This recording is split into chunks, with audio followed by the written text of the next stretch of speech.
10 बार मिस्र मारा। बड़े भैया आप बताओ क्या करें? धर्मराज बोले देखो भैया, जो धर्म कहे वही करो। नकुल सहदेव से कहा बताओ भैया क्या करें? नकुल सहदेव बोले जो आप लोगों का निर्णय वही हमारा निर्णय। द्वारकाधीश बोले उससे पूछो जिसके 5 पुत्र मरे हैं, मां से पूछो कि इसे क्या दंड देना। द्रौपदी से जब अर्जुन ने कहा द्रौपदी बताओ इस दुष्ट को क्या सजा दें, तो द्रौपदी का जवाब सुनकर, द्रौपदी का उत्तर सुनकर आकाश में सारे देवी देवता गंधर्व इत्यादि आश्चर्यचकित हो गए। कैलाश पर भोलेनाथ पार्वती आश्चर्यचकित हो गए, ब्रह्मलोक में ब्रह्मा जी आश्चर्यचकित हो गए। ऐसा क्या कहा द्रौपदी ने? द्रौपदी ने कहा यदि आप मेरी बात मानते हो तो इसको छोड़ दें। सोचो आज हमारे कोई बेटे को एक थप्पड़ मार दे तो माताजी ठटरी कंडा काटने उसके दरवाजे पहुंच जाती हैं, और जिसके पुत्र को मार दिया हो 5 को, वो मां कह रही छोड़ दो। अर्जुन ने कहा क्यों छुड़वा रही हो?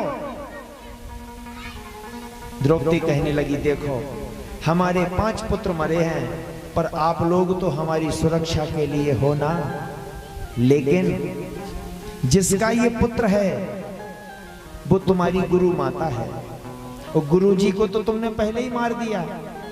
अब इसकी मां ही सिर्फ बची है, और मां के बुढ़ापे की लाठी ये अश्वत्थामा है, और यदि तुमने इसे मार दिया तो तुमने इसे नहीं मारा, तुमने अपनी गुरु माता गौतमी को मार दिया। फिर बुढ़ापे में कौन उसकी सेवा करेगा? इसलिए एक मां दूसरी मां का दुख समझ सकती है, इसलिए इसे छोड़ दो ताकि एक मां की सेवा हो सके। उस दिन माधव की आंखों में आंसू भर आए कि धन्य हो तुम देवी, तुम धन्य हो, दया की देवी द्रौपदी तुम धन्य हो। महाराज अश्वत्थामा को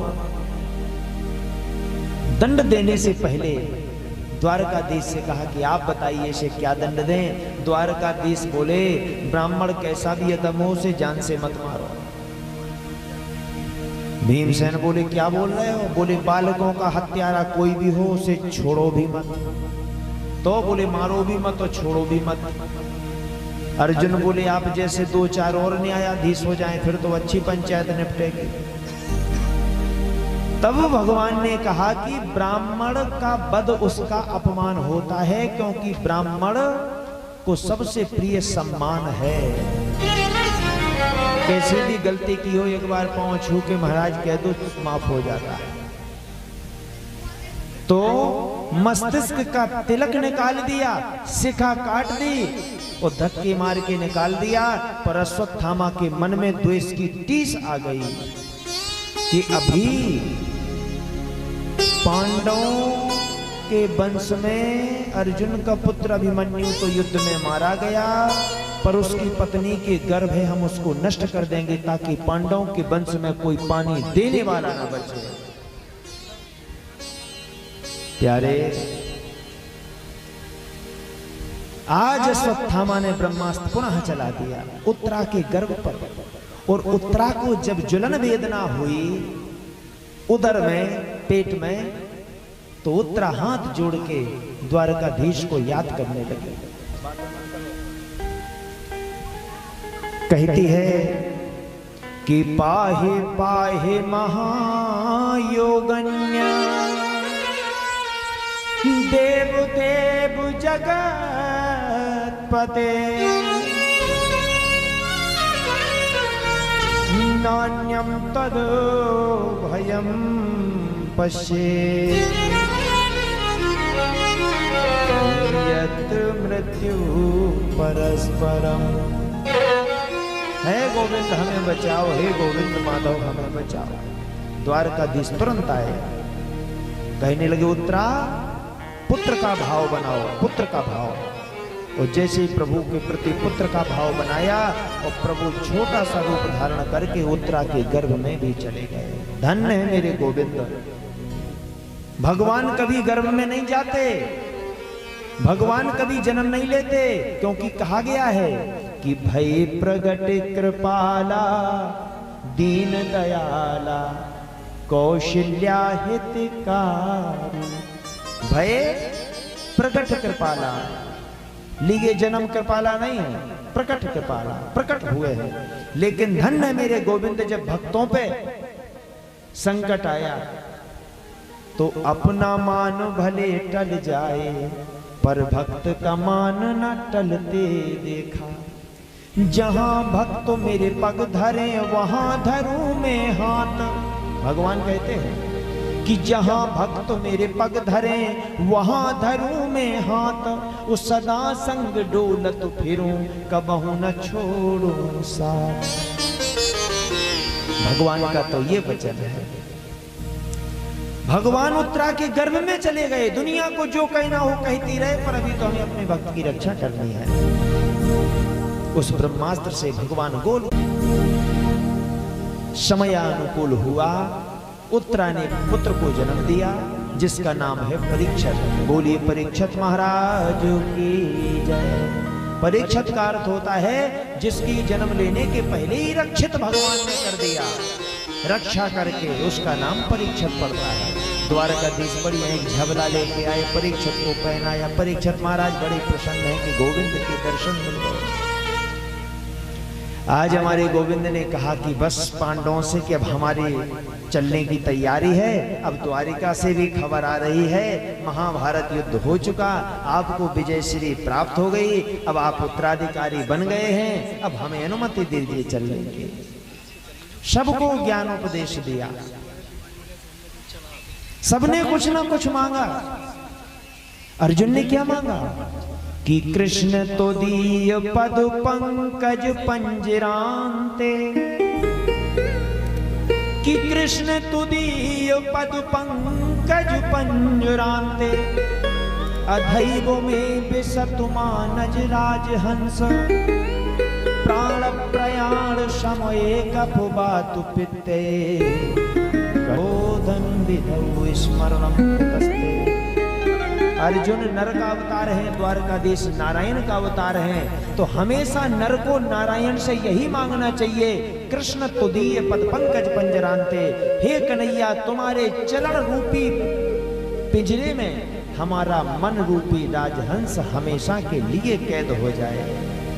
अंत समय कफ बात पित्ते, जब अंत समय में कफ फंस जाए गले में, हमारी चित्त वृत्ति ना रहे, उस समय गोविंद आप ही शरीर से निकाल लेना।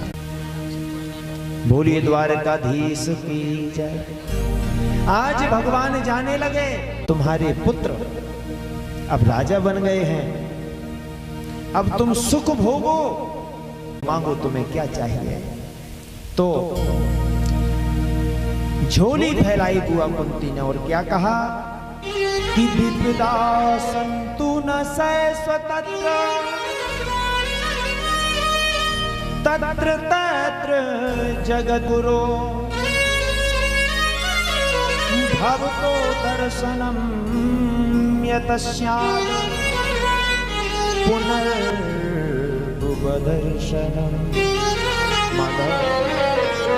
यदि कुछ देना चाहते हो तो इस झोली में दुख ही दुख भर दो। बताओ कौन मांगता भगवान से कि हमारे जीवन में दुख ही दुख भर दो। माधव, इतने दुख भर दो कि ये झोली कभी दुखों से खाली ना हो। तो द्वारकाधीश ने कहा बुआ, तुमने आज तक दुख के अलावा भोगा क्या है? बुआ, तुम छोटी थी तो कुंती भोज नामक राजा तुम्हें गोद ले गया। तुम्हारा वास्तविक नाम तो प्रथा था, पर कुंती भोज नामक राजा ले गया तो तुम्हारा नाम उसने कुंती रख दिया। तो तुम बचपन में तुम्हारा आंगन छूट गया, तुम विवाह के योग्य हो गई, तो तुम्हारा विवाह ऐसे व्यक्ति के साथ कर दिया जो पहले से रोगी था, जिससे श्राप थी कि जब पत्नी के पास जाओगे सहवास की इच्छा लेकर उसी दिन तुम्हारा प्राणांत हो जाएगा। तो तुम्हें पति सुख भी नहीं मिला, तुम्हें पिता का सुख नहीं मिला, तुम्हें पति का सुख नहीं मिला। और जब पुत्र सुख की बारी आई तो इन कौरवों ने छल के द्वारा 12 वर्ष का वनवास। आज सुख की बारी आई तो झोली फैला के दुख मांग रही हो। दुख मांग रही हो। तो बुआ कहने लगी, हे माधव, मैं कुछ नहीं जानती, मैं सिर्फ इतना जानती हूं केशव कि जब तक हमारे जीवन में दुख रहे तो आप हमारे समीप खड़े रहे। और आज जब जीवन में सुख आए तो आप जाने की बात करने लगे। इसलिए गोविंद, हम आपसे दूर नहीं रह सकते। आप हमारे जीवन में इतने दुख भर दो ताकि जब तक ये तन रहे, ये सांस रहे, आप हमारे समीप ही बने रहे। कि विविधो नैव विविधा संपदो नैव संपदा विविधा नारायण विस्मति संपन्न नारायण स्मृति। माधव, जीवन में सबसे बड़ी विपत्ति वो है जिसमें हम भगवान से दूर हो जाएं, और जीवन में सबसे बड़ी संपत्ति वो है जिसमें हम भगवान के समीप हो जाएं। तो हम तो माधव इतना जानते हैं कि आज सुख है तो आप जाने लगे, इससे अच्छे तो हमारे जीवन में आप हमारे समीप थे। तो निवेदन करें कि अगर जीवन में हमारे दुख आए तो हमें दुखों से ये नहीं कहना चाहिए कि हमारे दुख दूर हो जाएं। अरे हमें तो उन दुखों को धन्यवाद देना चाहिए कि वो दुख कम से कम हमें माता के मंदिर में तो भेजते हैं। यदि दुखी नहीं रहोगे तो मंदिर में कैसे आओगे? बीमार नहीं होगे तो डॉक्टर के पास कैसे जाओगे?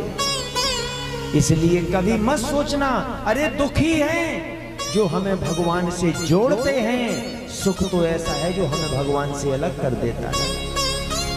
बुआ कहती जब तक दुख थे आप हमारे साथ थे, ये जिसमें आप हमारे साथ रहे। द्वारकाधीश कहने लगे, बुआ हमने ऐसा क्या कर दिया जो तुम इतने एहसान गुणगान गा रही हो? कुंती बोली, क्या नहीं किया आपने? सुनो माधव, मैं बताऊं, यदि आप ना होते तो आज हम जीवित भी ना होते। अब ध्यान से सुनो, बोलो भागवत भगवान कर दीजिए। हमें युद्ध में कोई ना मार सके तो भीष्म पितामह बोले ठीक है, अपनी पत्नी भानुमति को रात्रि मध्य रात्रि में भेज देना, हम उसे आशीर्वाद दे देंगे।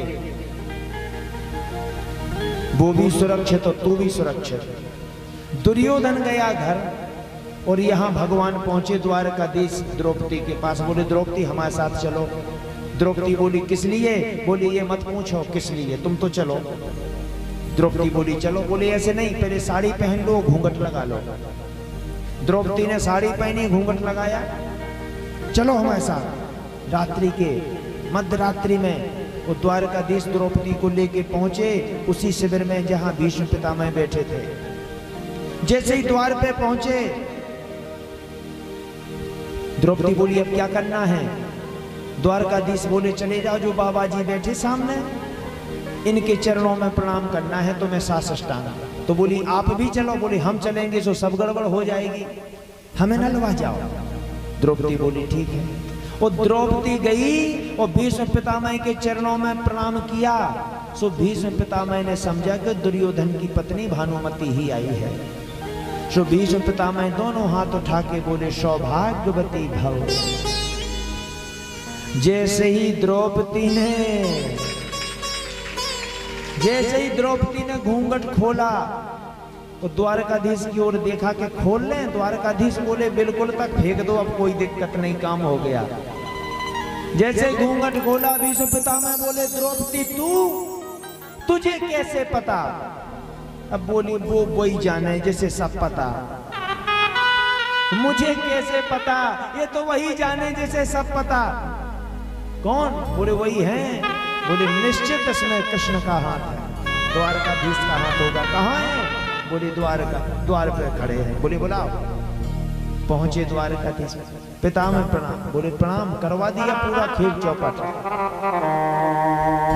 द्रौपदी को क्यों ले आए रात्रि में? बोले इसलिए ले आए, यदि हम आज अर्जुन को लेके आते तो आप कल प्रतिज्ञा करते हम भीम को मार देंगे, परसों आप प्रतिज्ञा करते हम नकुल को मार देंगे। इसलिए हमने सोचा कि एक तीर 5 शिकार। द्रौपदी को प्रणाम कराओ, आयुष्मान का आशीर्वाद पाओ, सौभाग्यवती का आशीर्वाद पाओ, सो 5 के 5 सुरक्षित, क्योंकि इसके पति तो 5 है। भगवान ने 5 सुरक्षित करा दिए। पितामह बोले अब हम क्या करेंगे, अब हम अर्जुन को कैसे मारेंगे? द्वारकाधीश बोले हमने मना कब किया है, मार दो। हम तो इतना जानते कि जो आपने प्रतिज्ञा ली तो वो आपकी दृढ़ है। तो बोले बस केशव, जब अंत समय आए उस समय आप हमारे समीप हो आ जाना, सो हमारा उद्धार हो गया। तो बुआ कहती बताओ उस दिन आप ना होते तो हमारे बेटे कहां सुरक्षित थे, मैं कैसे भूल जाऊं। एक समय की बात सुनो, दुर्योधन ने दुर्वासा जी को 4 महीने भोजन कराया और सेवा की। 4 महीने के बाद जब दुर्वासा जी प्रसन्न होकर के बोले मांग दुर्योधन क्या चाहिए, तो दुर्योधन ने क्या मांगा, बस एक बार हमारे भाई पांडवों के यहाँ भोजन करा। और बोले अब देखो यही तो छल कपट है, जो व्यक्ति बात करके और ऐसे कर दे समझ लो कुछ गड़बड़ी है। बोले एक बार भोजन कराओ, क्योंकि दुर्योधन जानता था कि ये वनवास में है, इनके पास खाने को कुछ है नहीं, अक्षय पात्र दोपहर का भोजन देता है बस। और इन महात्माओं को भेज दो, जब भोजन नहीं मिलेगा तो ये श्राप दे देंगे, सो मर जाएंगे, काम बन जाएगा। तो ये चाल सब शकुनी की थी। दुर्वासा जी ने 24 महात्मा और साथ में लिए और पहुंचे द्रौपदी के द्वार पर। बेटी द्रौपदी, द्रौपदी ने देखा रे दुर्वासा जी महाराज, तुरंत बाहर निकली, देखा 24 बाबा और साथ में 24 महात्मा और साथ में है। तो द्रौपदी तुरंत आंख बंद करके याद करने लगी द्वारकाधीश को और कहने लगी महाराज आप लोग स्नान कराओ, तब तक हम रसोई तैयार करते हैं। तो दुर्वासा जी 24 महात्माओं को लेके सरोवर में स्नान के लिए चले गए और द्रौपदी ने आंख बंद करके बुलाया, ए मेरे द्वारकाधीश जहां हो आ जाओ, बहुत बड़ा संकट आ गया। द्वारकाधीश क्षण में पहुंच गए। बोलो द्रौपदी क्या बात है, मुझे भूख लगी, पहले भोजन कराओ। बोले वाह महाराज, कंगाली में आटा गीला। अबे भी 24 महात्माओं 25 में दुर्वासा जी जैसे तैसे उनको भेजा हमने सरोवर में स्नान के लिए।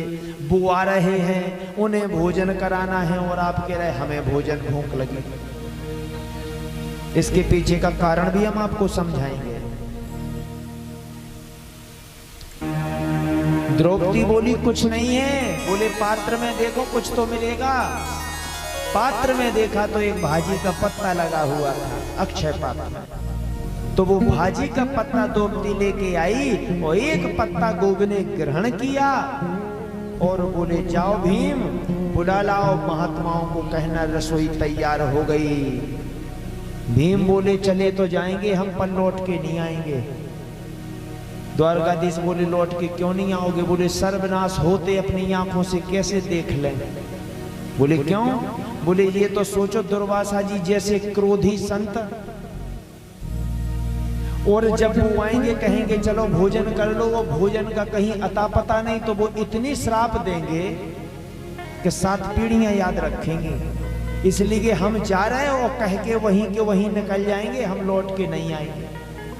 द्वारकाधीश हंसने लगे। अरे बोले कहा महाराज चलिए रसोई तैयार है। सब बाबा अपने अपने पेट पे हाथ फेर वे कहे हमारी तो इच्छा नहीं है, देखो हमारी तो इच्छा नहीं है। हुआ क्या, जैसे कंप्रेसर ट्यूब में लगता है और हवा जाती है और ट्यूब फूलता है, उसी प्रकार द्वारकाधीश ने एक पत्ता ग्रहण किया और हवा भर दी 24 महात्माओं के पेट में। साहब महात्मा कहे हमारी तो इच्छा नहीं है, हमारी तो इच्छा नहीं है। दुर्वासा जी बोले सच बताएं तो हमारी भी इच्छा नहीं है।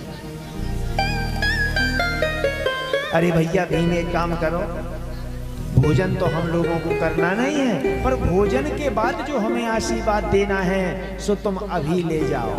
बोले जाओ विजय भाव, आयुष्मान भाव।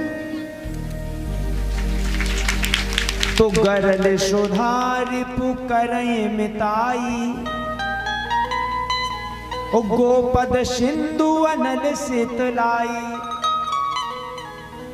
प्यारे, यदि कर्म का फल मिलता है, ना ही कश्चित क्षणमपि जातु तिष्ठत कर्म कृत, जो जस करे सो तस फल चाका, कर्म प्रधान विश्व कर राखा।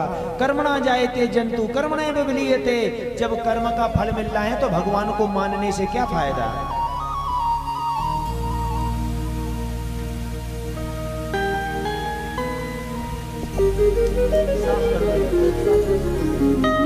क्या फायदा बताइए?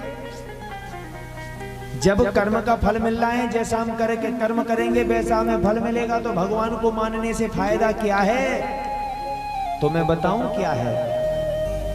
यदि धूप में खड़े रहोगे तो वही गर्मियों की हवा जिसे हम लपट कहते हैं वो गर्म लगेगी, और यदि पेड़ की छांव में खड़े हो जाओगे तो वही गर्म हवा ठंडी लगेगी। ये अंतर है। भगवान से विमुख कौन रहा? दुर्योधन। भगवान से दूर कौन रहा? दुर्योधन। और भगवान के सन्मुख कौन रहे? पांडव।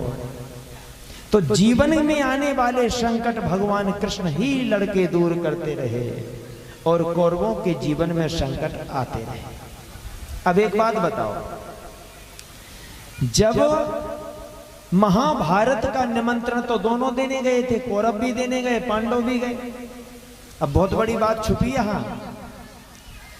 तो दुर्योधन ने द्वारकाधीश को मांगा कि द्वारकाधीश से मांगा? ये बताओ। दुर्योधन ने द्वारकाधीश से मांगा था कि अपनी नारायणी सेना दे दो, और पांडवों ने क्या मांगा था कि हमें आपको चाहिए, आपसे नहीं चाहिए। तो बोलो, कौरवों की जीत हुई कि पांडवों की जीत हुई? पांडवों की जीत हुई ना। तो जिंदगी की महाभारत में अगर तुम विजय चाहते हो तो भगवान से कभी मत मांगो, सिर्फ भगवान को मांग लो तो तुम्हारी जिंदगी की महाभारत में विजय मिल जाएगी। लेकिन हम लोग मंदिरों में जाके भगवान से मांगते, माता से मांगते, वो कौरवों की लिस्ट में अपना नाम भी जुड़वा लेते। ये हमारी कमी है। अब तो मांगने की यहां तक हद हो गई कि एक मातन के मंदिर में एक डुकरिया जाए मांगवे के लाना है, सो हर सोमवार का पहुंच जाए और कहे माता माई अब तो झूला घलवा दो घर में, अब तो बहू के नाती हो गए। बार बार जाए। एक दिन पुजारी बोले ऐसे मिलत नाती, पहले मंदिर में कछु चढ़ा दे डुकरिया माता खान, जब मिले नाती। डुकैया गई बाजारे, सो एक 100 अमरूद ले आई, काहे कि वो सस्तो मिल गयो। वो 100 पिलपिलो अमरूद लेके आई, बोली ले माता खा लो, अब तो देव नाती के ना देव। भगवान माता की ऐसी कृपा, प्रभु की ऐसी कृपा के 9 महीने नाती होगा। नाती भव डुकैया ने जैसे ही देखो नाती, सो ऐसे ही टांगो मंदिर में ले गई मातन के, और बोली काय माता तुम्हें शर्म नहीं आऊ? ये सो पिलो नाती या दो। पुजारी बोले डुकैया मोना चला मंदिर में, तेने जो बिही चढ़ाई थी थे बाबी ऐसे ही पिलिया धरी थी। जैसो कर्म करे वैसे ही तो फल मिले। कहने का अर्थ है कि भगवान से नहीं मांगना है, जीवन में भगवान को मांग लो। बस जिंदगी की महाभारत में विजय हो जाएगी। आज द्वारकाधीश पांडवों को लेकर भीष्म पितामह के पास गए। वो भीष्म पितामह अंत समय पांडवों को उपदेश देकर प्रभु का ध्यान करके उत्तरायण काल में शरीर छोड़ दिया। अब बताइए, हमें तो शंका है आपको हो या ना हो। भागवत में लिखा कि उत्तरायण काल में प्राण त्याग देने वाला स्वर्ग गमन करता है और दक्षिण काल में शरीर छोड़ने वाला जीव नरक में जाता है। तो आप ही बताओ, यदि कोई पापी उत्तरायण काल में मरेगा तो क्या वो स्वर्ग जाएगा? और कोई संत महात्मा यदि दक्षिणायन काल में मरेगा तो वो नरक जाएगा? नहीं, ऐसा नहीं है। भगवान यदि सन्मुख हैं, भगवान को याद करके शरीर छोड़ोगे वही उत्तरायण काल है, और भगवान से विमुख होके शरीर छोड़ोगे वही दक्षिणायन काल है।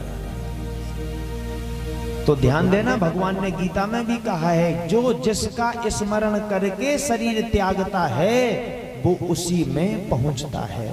आप कहेंगे महाराज ऐसे कैसे? तो सुनो, हमारे घरों में जो हमारे घर के बुजुर्ग घर में आसक्ति रख के मरते हैं, वे अपनी बम्बन का सपनों दे के आऊ तो वही घर में घूम फिर गए। तभी तो माताएं कहती हैं कि नाती को मो तो बिल्कुल बब्बा पे गो, देखो बिल्कुल बब्बा ही आ गो। सुबह का तहा सपनों दे के आए थे, बब्बा सपनों दे के देखो बब्बा ना सुरक्षा मरे, फिर लौट के घर ही में आ गए। कारण क्या है? कारण ये है कि एक गांव में होते बब्बा सवेरे से राम राम राम राम राम राम राम राम राम राम राम राम करें। एक दिन विष्णु भगवान नारद जी से बोले, एक काम करो, केथो घर में एक बब्बा है, वो सवेरे से राम राम राम राम राम राम दिन भर करता है, जाओ लोग ले आओ। कज्जू चलो बब्बा वैकुंठ धाम में चल रहे। नारद जी आए बब्बा से, बोले बब्बा, बोले राम राम राम राम राम राम राम राम राम राम राम राम, को आओ तुम? बोले हम नारद जी। बब्बा बड़ो भजन करत, बोले राम राम राम राम राम। तो बोले चलो होगा तुम आओ भजन पूरो, चलो वैकुंठ धाम चलने तुम्हें भगवान विष्णु ने बुलाओ। बब्बा बोली मैं तो चल भी तैयार हूं नारद जी। अब वो तो जो आए कितना हल्को लड़का वो ब्याह से निपट जाए। राम राम राम राम राम राम सो मैं चल भी तैयार हूं। नारद जी बोले ऐसो भजन कर, अब बस हल्को ही लड़का की बात है, 2 महीना की बात है, फिर लो चलो हम चले भी तैयार। नारद जी बोले ठीक है। नारद जी चले गए। विष्णु भगवान बोले क्या हुआ? बोले बब्बा कह रहा कि छोटे बच्चे की शादी और देख ले। बोले चलो देख लें तो कोई बात नहीं। छोटे की शादी हो गई। फिर एक दिन भगवान विष्णु बोले जाओ देखो बब्बा के हाल चाल क्या हलवा ले आओ, अब तो शादी हो गई। नारद जी फिर आए, राम राम राम राम राम राम, बब्बा बब्बा होगा लड़का को भी आओ। बोले होगा। तो बोले चलो अब वैकुंठ धाम में भगवान ने बुलाओ। मैं तो चल भी तैयार हूं, मैं तो वैसे ही संसार से विरक्त हूं। वो तो जो आए के बहू के जो आखिरी महीना चल रहा हो तनक जो देख ले नाती होत के नातन हो, बस तो भरा देखने हो बस चलो। नारद जी बोले थे बब्बा फंसे हो तुम, चलो ठीक है तुम नाती नातन देख लो। नारद जी चले गए। भगवान विष्णु बोले क्या हुआ? बोले बब्बा कह रहे नाती नातन और देखना है, चलो देख लो। नारद जी बोले अब हम काफी समय बाद जाएंगे। 10-15 साल बीत गई। फिर एक दिन नारद जी आए। विष्णु भगवान बोले लो वाले आओ। नारद जी फिर से यहाँ बोले बब्बा, बोले राम राम राम राम, चलो अब तो तुम नाती खूब बड़ो होगा। बोले मैं कबे कह रहा हूं कि नहीं भाव, मैंने जो कबे कही? बोले तुमने नहीं कही तो अब चलो। बोले मैं तो चले तैयार हूं, लेकिन तनक बैठ के बतकाओ कर लो। नारद जी बोले अब का बतकावा होने? बोले बैठो तो। नारद जी बैठ गए। बोले मैंने जो कही कितना नाती को सन्मान हो रहा पक्को। सुबह बिटिया वाय कह रहे कि जो लोग अजाना आए, जो लोग कैसे बोली भरे। सो तनक में ही नाती की ओली भर भर ले और फिर तो मजाओ सो मैं चल भी तैयार हूं। नारद जी बोले भर लो ओली भर लो। ओली भर गई, नारद जी फिर आए, बोले बब्बा चलो है। अब बोले तनक जो आए कि अब हाथी करेगा, पूछ रह गई तनक जो ब्याह और हो जाए सो फिर चले। नारद जी बोले हमें आओ नहीं आ। नारद जी चले गए। इतने में एक दिन विधि के विधान के अंतर्गत मृत्यु आई और बब्बा की मौत हो गई। एक दिन विष्णु भगवान बोले नारद जी से कि काहे बब्बा के का हाल चाल है। नारद जी बोले का हूं मैं बब्बा, मर के कुत्ता बन के ही अपने घरे फिर आ गए। तो बोले फिर लो ले आओ। नारद जी आए जो कुत्ता बने बैठे थे दौड़े बब्बा बब्बा, बोले भाऊ भाऊ। बोले अब होगा ज्ञान, अब आ गए घूम फिर के मई। चलो भगवान ने अबे बुलाओ, तुम्हें योनि से मुक्ति मिल जाए, चलो बैकुंठ धाम तुम्हारा उद्धार हो जाए। बोले मैं तो चल भी तैयार हूं, लेकिन काहे के अबे बंगे रोटी बना के धर गई घरे और मैं तुम्हारे संगे चलो जाऊं, सो हमारी बिरादरी के 2-4 जने भी रोटी खा जाए। और बंगे बड़ी मेहनत से बना के धर गई। सो पहले आज आंदोलन खा फिर चले। नारद जी बोले देखो फिर भी बंदो घर से। नारद जी चले गए, स्वान योनि से भी मुक्ति बब्बा को मिल गई। एक दिन फिर नारद जी ने विष्णु भगवान से पूछा कि प्रभु अब बताइए बब्बा के हालचाल क्या है। भगवान हंसने लगे, बोले मेंढक बन गया। बोले मेंढक बन के कहां गया? बोले जाएगा कहां? मेरो मन कहां अनंत सुख पावे, जैसे उड़ जहाज को पंछी फिर जहाज पे आवे।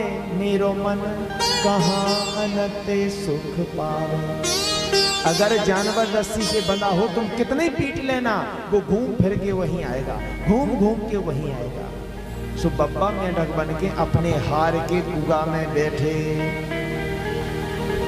नारद जी फिर आए, हारे भगत गए नारद जी, कुआ में उतरे। बब्बा एक खोंगल में बैठे थे।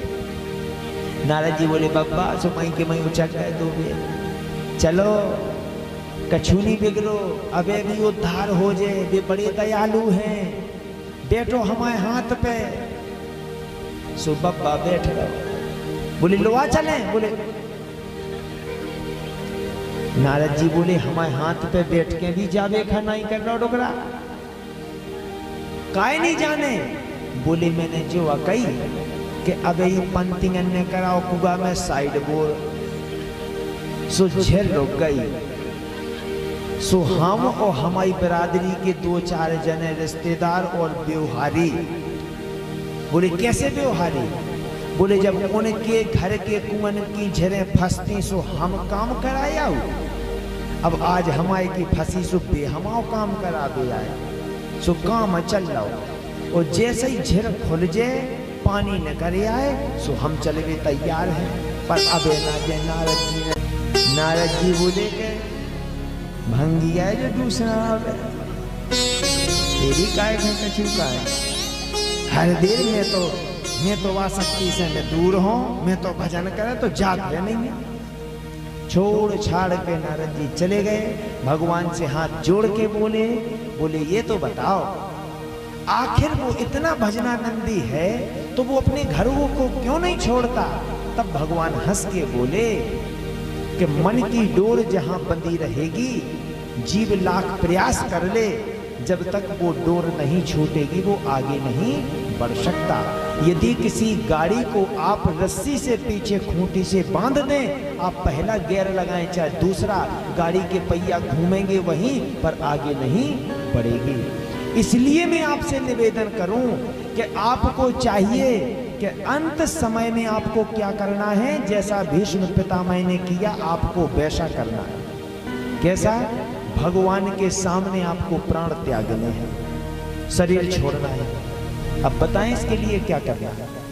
आपकी सबसे बड़ी कमी होती है कि जब अंत समय आता है सो खाट पे परी परी तनक उलमपुरा बिन्नू खा बुला दो उगे देख लें, तनक बड़े लड़का के नाती बुला दो उगे देख लें। अरे जिन्हें जिंदगी कड़गाओ देखत देखत, जो तुम्हें एक गिलास पानी नहीं दे रहे फिर तुम्हें नहीं खा देख लें। जिंदगी भर तुमने अपनी बिन्नू, अपने बच्चा, अपने रिश्तेदार देखे। अब अंत समय में भगवान ने गीता में कहा है, जो यान्ति प्रतिपदा प्रतिपदा यान्ति, यानी जो जिसको स्मरण करके शरीर त्यागता है वो उसी में जाता है। बब्बा हर बार शरीर छोड़ता था, अपने घर को याद करके भगवान हर बार उसी घर में भेज देते थे। आज हम तुम भी अपने नाती का स्मरण करके, पोते का स्मरण करके शरीर छोड़ते हैं, इसलिए बहुओं को सपने दे दे के हम अपने ही घर में लौट के आते हैं। इसलिए क्या करना है, अंत समय जब आए, अरे अंत समय क्या अभी से शुरू कर देना, अपने अपने घर में एक ठाकुर जी का कैलेंडर सामने लगा लो। सुबह देखो, शाम देखो, दोपहरी देखो, जागते देखो, सोते देखो, इतना देखो कि वो फोटो में लगे, कैलेंडर में लगे ठाकुर जी हमारे मन में बस जाएं। तो अंत समय आए, उन्हीं को देख करके शरीर छोड़ना, तो उन्हीं का धाम प्राप्त होगा। बोलिए वृंदावन बिहारी लाल की। आइए एक भजन, इसके बाद फिर से आगे चलते हैं।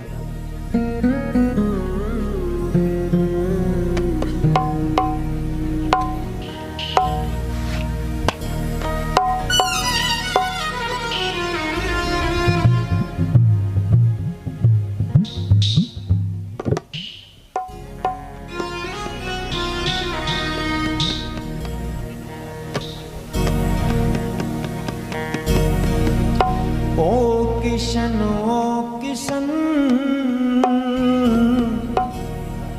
काश होता अगर अब चला जाए ना, डगमगाए डगर,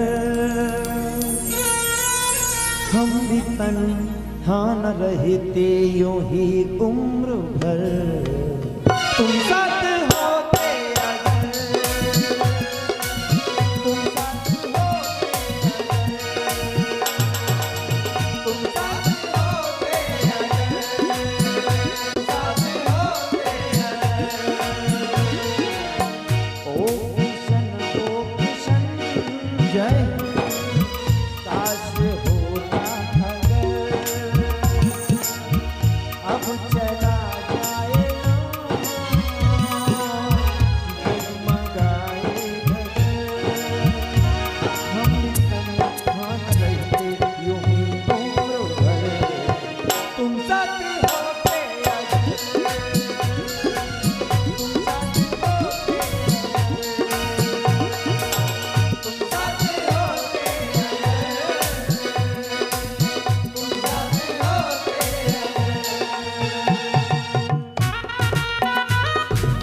अंत समय में तेरा नाम लेकर मरो, तुम निभा जाके ये जिंदगी का सफर, तुम साथ होते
पकड़ा साथ तेरा, होगी कब शाम तुमको मेरी ये फिक्र, तुम साथ होते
आज हमारे द्वारकाधीश को अर्जुन भेजने के लिए गए।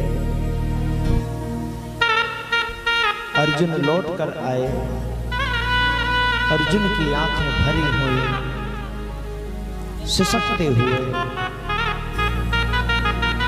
आज महाराज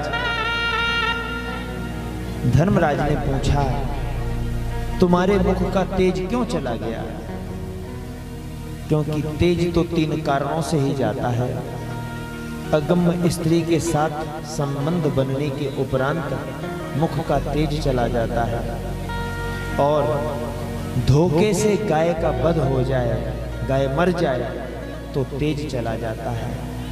या प्राणों से ज्यादा प्यारी वस्तु, प्राणों से प्यारी ज्यादा वस्तु हमेशा के लिए छूट जाए तब भी तेज चला जाता है। तो अर्जुन कहने लगे, भैया यही हुआ है क्या? बोले, अपने प्राण प्यारे द्वारकाधीश परम धाम को चले गए।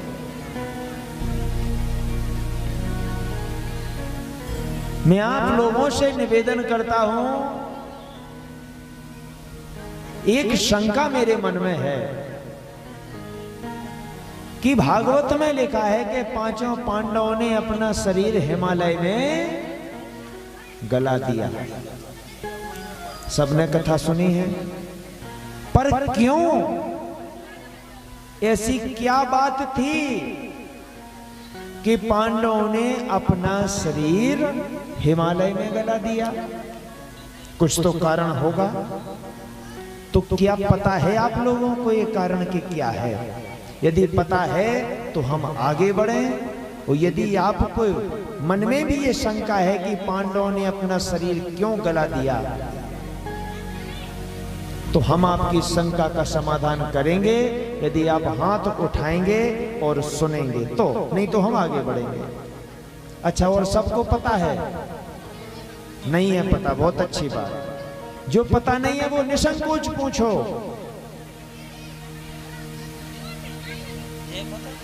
तो भागवत प्रेमी बंधुओं ध्यान से सुनना। अर्जुन एक दिन भ्रमण पर निकले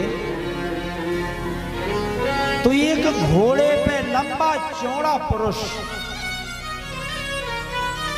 अपनी मूंछों पे ताव दे रहा था और बैठा था। अर्जुन ने पूछा कि भाई तुम कौन हो? तो उस व्यक्ति ने कहा कि तू कौन है? बोले मैं गांडीवधारी अर्जुन। बोले चल हट, तू गांडीवधारी अर्जुन? अर्जुन ने कहा तू अभी मुझे जानता नहीं है। बोले तुझे मैं सब जानता हूं। जा तू पूर्व दिशा की ओर देख के आ तो तुझे मानूंगा कि तू गांडीवधारी है। पूर्व दिशा की ओर अर्जुन गए तो अर्जुन ने क्या कौतुक देखा कि बारी फसल को खा रही थी। अब आप ही बताओ, फसल की सुरक्षा तो बारी करती है, और बारी ही अगर फसल को खाए तो ये उल्टी बात हो गई कि नहीं? अर्जुन बोले कि बारी फसल को खा रही, मैंने ये कौतुक देखा। आए लौट के, जो घोड़े पे बैठा था वो लंबा चौड़ा पुरुष काला विकराल रूप धारण किए। अर्जुन ने आके उससे कहा भैया मैं पूर्व दिशा में एक कौतुक देखा। मैंने देखा कि बारी फसल को खा रही। तो जो घोड़े पे सवार था उसने कहा कि अर्जुन बता इसका अर्थ क्या है? अर्जुन बोले ये तो हमारी भी समझ में नहीं आया। तो उस घोड़े पे बैठे पुरुष ने अर्जुन के दोनों हाथ बांध दिए। काफी समय व्यतीत हो गया, अर्जुन लौट के ना आए। तो धर्मराज ने कहा भीम जाओ देखो अर्जुन लौट के क्यों नहीं आया, आज सायंकाल हो रही। भीम गए, भीम ने बात की, अरे भाई कौन है तू जो तूने मेरे भाई के हाथ बांध लिए? बोले इसने एक कौतुक देखा, उसका अर्थ नहीं बताया इसलिए बांध लिया। भीम बोले छोड़ो। बोले नहीं, तू भी उत्तर दिशा में जा और कोई कौतुक देख लिया उसका अर्थ बता तो छोड़ देंगे। भीम गए। भीम ने क्या देखा कि एक कुएं से जल निकल रहा है और वो अगल बगल में 4 कुओं को भर रहा है, और फिर वो एक कुआं की जब भरने की बारी आती है तो चारों मिलके उसको नहीं भरते हैं। तो बोलो ये गलत बात है कि नहीं? जब एक कुआं 4 कुआओं को भर रहा तो फिर 4 को मिलके एक को भरना चाहिए, पर नहीं भर रहे। दुखी होकर भीम आए, कहने लगे भैया हमने ये देखा कि ये कुआं 4 कुआओं को भर देता पर 4 मिलके एक को नहीं भरते, ये देखा। तो बोले अर्थ बताओ। बोले नहीं जानते। तो बोले अर्जुन के पीछे बैठ जाओ। अर्जुन के पीछे बैठा लिया भीम को और हाथ बांध दिए। अब सहदेव को भेजा धर्मराज ने कि तुम जाओ देखो, जो जाता वो लौट के ही नहीं आता। सहदेव गए, सहदेव ने अपनी बात रखी, मेरे भाइयों को छोड़ दो। वह व्यक्ति बोला नहीं छोड़ेंगे, तुम पश्चिम दिशा में कोई कौतुक देखने जाओ, कुछ अचंबा देखे उसका अर्थ बताओ, छोड़ देंगे। सहदेव गए। सहदेव ने क्या देखा कि पहाड़ से पत्थर नीचे गिर रहे थे। तो बड़े बड़े पत्थर नीचे गिर रहे थे और छोटे छोटे पत्थर ऊपर चढ़ रहे थे। जी अचंबा नहीं और क्या है, पहाड़ से तो जो गिरे वो सब नीचे आएगा, पर बड़े पत्थर नीचे, छोटे पत्थर ऊपर। सहदेव लौट कर आए, उस व्यक्ति ने पूछा क्या देखा? बोले मैंने देखा कि एक पहाड़ से बड़े बड़े पत्थर नीचे आ रहे थे और छोटे छोटे पत्थर ऊपर चढ़ रहे थे। बोले इसका अर्थ बताओ। बोले ये तो हम नहीं जानते। तो बोले बैठ जाओ लाइन में पीछे। सहदेव के हाथ बांध के बैठा दिया। धर्मराज बोले बड़ी अचंभे की बात है, जिसे भेजते दूसरा लौट के ही नहीं आता। जाओ नकुल तुम देखने जाओ। नकुल गए। वह व्यक्ति बोला कि जो तुम्हारे भाइयों ने देखा इसके अर्थ बताओ। बोले अर्जुन ने भैया ने क्या देखा था? बोले भैया ने देखा बारी फसल को खा रही थी। तो नकुल बोले खा रही थी तो खा रही थी। बोले ऐसे कैसे खा रही थी, इसका अर्थ बताओ। बोले ये तो हम नहीं जानते। तो बोले फिर भीम तुमने भैया क्या देखा? बोले हमने देखा कि एक कुआं चार को भर रहा था और चार मिलके एक को नहीं भर रहे थे। नकुल बोले नहीं भर रहे थे तो नहीं भर रहे थे, उनकी बात उनकी मर्जी। बोले ऐसे कैसे मर्जी, इसका अर्थ बताओ। बोले हम नहीं जानते। तो बोले फिर ये भैया तुमने क्या देखा? सहदेव बोले एक पहाड़ से बड़े बड़े पत्थर नीचे आ रहे थे, छोटे छोटे पत्थर ऊपर चढ़ रहे थे। तो नकुल बोले चढ़ रहे थे तो चढ़ रहे थे। अरे बोले ऐसे कैसे चढ़ रहे थे, अर्थ बताओ। बोले तो हम नहीं जानते। तो बोले तुम भी कौतुक देख के आओ। सो दक्षिण दिशा में गए तो क्या देखा? एक औरत घास काट के एक गठरी बना के वो सर पे रख रही थी, और जब वो बोझ ना उठे तो एक पूरा घास और रख लेती थी। अब बोलो कितनी गलत बात है।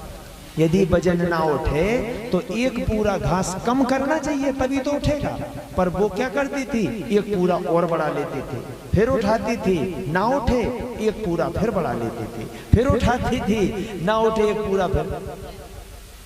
नकुल बोले डुकज्जा से कब नहीं उठने जो बोझ। जब तुम एक एक पूरा हर देर बढ़ाओ तो काय खा उठा पाओ, कछु समय में तुम्हारे घर भर खा नहीं उठा पाओ। लौट कर आए,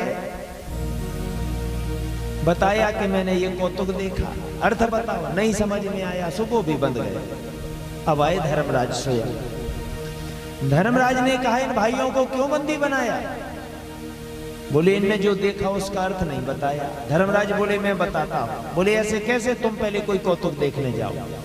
धर्मराज चारों दिशाओं में भ्रमण करते, एक जगह एक कौतुक दिख ही गया कि एक बछड़ी का दूध गाय पी रही थी।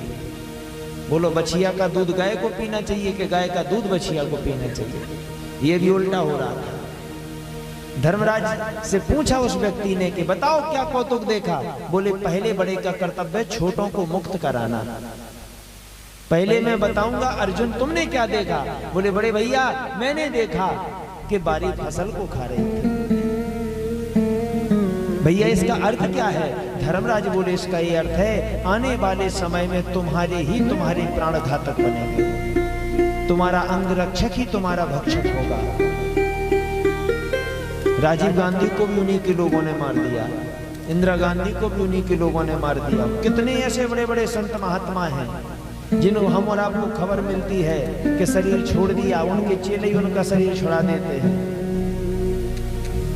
निश्चित मान के चलिए हमारे विवाह में हमारे ही रिश्तेदार आते हैं, घर में चोरी हो जाती है। वो किसने चोरी की? रिश्तेदारों ने, जिन पे हम भरोसा करते हैं। इसका अर्थ ये है कि हमें दुश्मनों से खतरा नहीं होगा, आने वाले समय में हमें अपनों से ही खतरा होगा। रावण का भाई अगर रावण के साथ होता तो रावण की कभी पराजय ना होती। मुक्त कर दिया, हंसने लगा। बिल्कुल सही कहा, बिल्कुल सही कहा, सही है, जाओ अर्जुन, छोड़ दिया। भीम तुमने क्या देखा? बड़े भैया मैंने देखा एक कुआं चार कुआओं को भरता, पर चार कुआं मिलके एक को नहीं भरते। धर्मराज बोले इसका ये अर्थ है कि आने वाले समय में माता पिता चार चार बच्चों का भरण पोषण करेंगे, विवाह करेंगे, उनको पढ़ाएंगे लिखाएंगे, योग्य बनाएंगे, अपने हिस्से की जमीन उनको दे देंगे। और जब माता पिता की बारी आएगी तो चार बेटा मिलके भी अपने माँ बाप को नहीं खिलाएंगे। इसका ये अर्थ है। तो भीम को भी छोड़ दिया। सहदेव तुमने क्या देखा? मैंने देखा बड़े भैया, एक पहाड़ से बड़े बड़े पत्थर नीचे को गिर रहे थे, छोटे छोटे पत्थर ऊपर चढ़ रहे थे। धर्मराज बोले इसका ये अर्थ है आने वाले समय में अब हम का कहें अपने मुंह से कि पंडित जी अकेले मुर्गा साट जाए, पंडित जी अकेले पिए पूरी बोतल, को खाना दे। ब्राह्मण मांस भक्षण करेंगे, मदिरा पान करेंगे, जुआ खेलेंगे, और छोटी छोटी जाति के लोग ये सब कर्मों को त्याग कर भगवान का भजन करेंगे। बड़ी समाजें नीचे गिरेंगी, छोटी समाजें ऊपर उठेंगी। आने वाले समय में ये होगा। नकुल तुमने क्या देखा? भैया मैंने देखा एक औरत एक गठरी उठा रही थी और नहीं उठती से और वजन बढ़ा लेती थी। धर्मराज बोले इसका ये अर्थ है क्या भैया? बोले वो गठरिया है पाप की गठरिया। सब जानते हैं कि चोरी करना पाप है। वो अबे को की तो एक पायल गिर जाए, सब खाजे मातन को पोल पर को न बताए। ऐसी कोई अभी तक कथा नहीं गई जिसमें 2-4 जोड़ी चप्पल पे कृपाना लोग कर दें। कई बार तो हम ही उठा ले गए। सब जानते चोरी करना पाप है, पर चोरी किए मानते नहीं हैं। सब जानते हैं कि गुटखा खाने से कैंसर होता है। अब तो तंबाकू की पुड़िया पे ऐसी ऐसी फोटो बना दें, फिर भी नहीं आदमी मान रहे। मुंह बाएं 2 गैया जा रही मुंह में, फिर भी जीव काड़ काड़ के सब गुटखा चाट ले, पर नहीं मान रहे। ये है वो कि जानते भी हैं पर कोई नहीं मान रहा, जानते भी हैं पर फिर भी खा रहे हैं, फिर भी पाप की गठरी बांध रहे हैं। ये चलो तुम भी मुक्त हो। धर्मराज आप बताओ आपने क्या देखा? मैंने देखा एक बछिया का दूध गाय पी रही। इसका क्या अर्थ है? बोले आने वाले समय में मताइए फोन लगाउती बिटियन खा, बेटा अपने आगे के कछु धरे हो तो पहुंचा दियो, अपने आगे के पैसा। कहे के सबके आगे के तुम मांग नहीं सकती, सबके आगे के ले हो तो देने आए। सो बिन्नू अपने आगे के कछु धरे हो सो लाए आज सो देने ना भी आए। अरे महाराज जनक जी ने अयोध्या के मेड़े का पानी नहीं पिया, क्योंकि दान की हुई वस्तु पर वहां फिर कोई अधिकार नहीं होता। अब हम उस मेड़े का क्या पानी पिए? और आज के समय में माँ बाप बेटी के यहाँ भोजन भी कर रहे और मिसल बन जाए तो 1-2 लाख रुपया लेके भी नहीं दे रहे। ये है वो बछिया का दूध गाय के लिए। मुक्त पांचों हो गए। फिर उस व्यक्ति से पूछा जो घोड़े पे बैठा था कि आपका परिचय क्या है? बोले मैं कलयुग हूं। और आप ये क्या दिखा रहे थे? बोले ये सैंपल था, हमारे राज्य में ऐसा ही ऐसा होगा। तब पांचों पांडवों ने कहा कि हम आपका सैंपल देख के जब दुखी हो गए तो ऐसा कलयुग में अत्याचार, दुराचार, पापाचार हम नहीं देख पाएंगे। इसलिए पांचों पांडवों ने निर्णय लिया परीक्षित को राजगद्दी पे बैठाओ और हम सब शरीर त्याग देंगे। भैया इतना बता दो तुम्हारा आगमन कब से हो गया? बोले जब से तुम्हारे कृष्ण परम धाम को गए उसी समय से तो हमारा आगमन हो गया। तो पांचों पांडव बोले हम ये राज्य में ये सब नहीं देख पाएंगे। ये कथा शांति पर महाभारत में है, आप देख लीजिएगा। और पांचों पांडव सा शरीर धर्मराज गए और पांडवों ने शरीर अपना गला दिया। आज महाराज परीक्षित गए, परीक्षित ने क्या देखा कि एक गाय रूपी पृथ्वी रो रही है और धर्म रूपी बैल को देखकर, क्योंकि उस कलयुग ने धर्म के जो 4 पांव होते हैं वो 3 युगों में 3 काट दिए, कलयुग में 1 बचा है दान, वो भी लोग काटने पे लगे हैं। दान किसे कहते हैं ये हमें समझने की आवश्यकता है। दान में कभी नाम नहीं होना चाहिए, क्योंकि नाम से यश मिल जाता है। कैसे? हम जब कभी रामलीला में 10 रुपए बुलवाते हैं तो वो क्या कहते हैं? जी हाँ 10 रुपए का पुरस्कार रामलाल राजपूत जी ने दिया है और मंडल की ओर से धन्यवाद। देखो आप रामलाल किला ने मंडल ही काफी है, मंडल ने धन्यवाद कर दिया। तुझे दान कहाँ गया? मंडल में। और जब कोई गुप्त दान करता है तो 10 रुपए किसी सज्जन ने गुप्त दान दिया है, भगवान उनको आशीर्वाद प्रदान करे। अब बोलो जी कहाँ गया? मंडल में कि भगवान के यहाँ? तो कभी भी दान करो, अपना नाम ना लगाओ, भगवान को सब दिखता है। पर हम लोग मंदिर में घंटा चढ़वाएं सो घर भर के लिखवाओ, उतना हो नाती तक ना छूट जाए। अगर नाम ही कमाना है तो बाजार में घंटा चढ़वा दो, वहां ज्यादा लोग देखेंगे। अरे मंदिर में घंटा चढ़ा, पता है माता के द्वारे पे एक पत्थर क्या लगवाया, पूरे घर के नाव काय खा सबके पावन से कुचल रहे। माता को दिख रहा है, भगवान ने तुम्हें शरीर दिया, कहीं नाम लिखा नहीं। अभी हम तुम्हें बताएंगे कि कितने देवता हमारे अंदर हैं। अगर सब देवता अपना अपना नाम लिखते तो वैसे ही हो जाती जैसे बाल बच्चन की शरीर में गुद जाती। लेकिन उस भगवान ने कहीं नाम नहीं लिखा। वो तुम्हें सब करोड़ों की संपत्ति दे दी बिना नाम के, वो तुम ना कुछ एक घंटा नहीं दे पा रहे बिना नाम का। सिर्फ भगवान को दिखाओ, दुनिया को दिखाओगे, तुम्हारा दान दान नहीं माना जाएगा। कभी रसीद मत कटवाओ। रसीद लेके तुम्हें कौन सी होता जमा करना सरकार में? कौन सी रसीदें तुम्हें बाद में जब ऊपर से यमराज आएंगे लेने, सो भी रसीदें तो खाना पड़ेंगी कि देखो हमने इतना दान किया। उन्हें सब दिखता है। तो आज वह कलियुग एक पैर काटने के लिए दौड़ा, परीक्षित महाराज ने तुरंत पकड़ लिया। महाराज अब मेरा युग है, मेरा युग है, क्यों पकड़ रहे हो? बोले नहीं, तेरा युग है तो तू ये पैर नहीं काट सकता। महाराज हमें स्थान चाहिए, मेरा युग आ गया। तो बोले जा, धूतम पानम स्त्रिया सोनम चतुर्विध, मैं तुझे 4 जगह स्थान देता हूं। कहां कहां?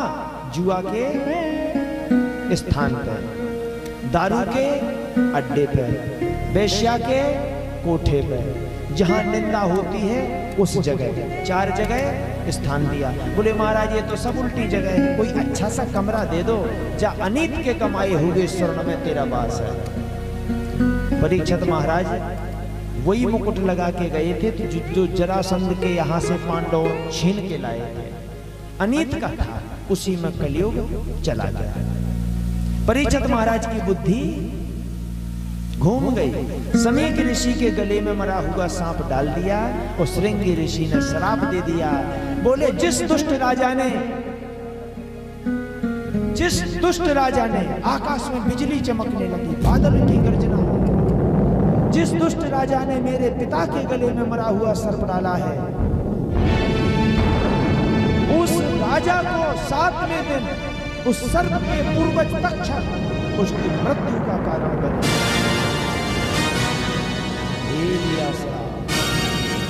परीक्षित लौट कर आए, मुकुट उतारा, भूल का भान हो गया। तत्क्षण अपने पुत्र जन्मेजय को राजगद्दी पे बैठाया और सब छोड़ छाड़ के पावन गंगा नदी के किनारे हरिद्वार में बैठ गए। अत्रि, वशिष्ठ, देवल, देवरात, दुर्वासा, भृगु, वामदेव, कश्यप, बड़े बड़े संत महात्मा आए, पर परीक्षित की इस मृत्यु का उपाय कोई ना बता सका। पर जिसमें भगवान की कृपा होती है, जाने कहां से रास्ता मिल जाता है। सुखदेव जी महाराज समाधि में थे, भगवान ने प्रेरणा दी, जाओ मेरा भक्त बैठा है, उसे भागवत श्रवण कराओ। तो आज पावन गंगा के तट पर सुखदेव जी महाराज आ रहे हैं। चौड़ा वक्षस्थल, लंबी लंबी भुजाएं, मुख की दिव्य कांति तो ऐसे लग रही है जैसे साक्षात भुवन भास्कर सूर्यदेव प्रकट हुए हों। आते ही कहने लगे, चिंता मत करो परीक्षित, समझ लो तुम्हें मुक्ति का उपाय मिल गया। सब संत महात्मा प्रसन्न हुए, जय जयकार करने लगे। मंच आसीन किया सुखदेव जी महाराज को, और परीक्षित ने एक ही प्रश्न किया कि जल्दी मरने वाले को क्या करना चाहिए? विचार करो। परीक्षित के पास तो 7 दिन की गारंटी थी कि हम 7 दिन के पहले नहीं मर सकते, क्योंकि 7वें दिन का श्राप मिला था। हम और आपके पास तो 1 घंटे की गारंटी नहीं है, फिर भी पांव पसार के सोते हैं।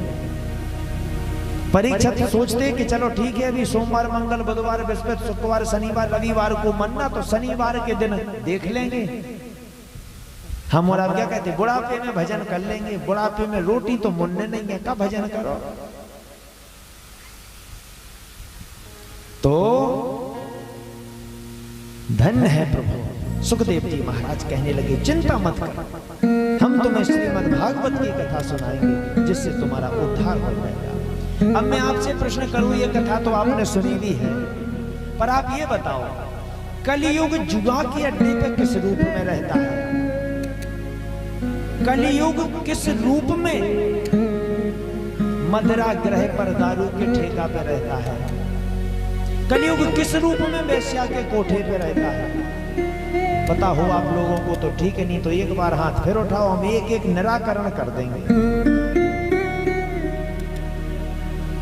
अब जी हाथ क्यों उठवाती है आपको पता है? जी हम हाथ इसलिए उठवाते हैं कि आप सभी लोग हमें आशीर्वाद देते रहें, ताकि हम ऐसी ही कथा करते रहें। बोलिए वृंदावन बिहारी लाल की जय।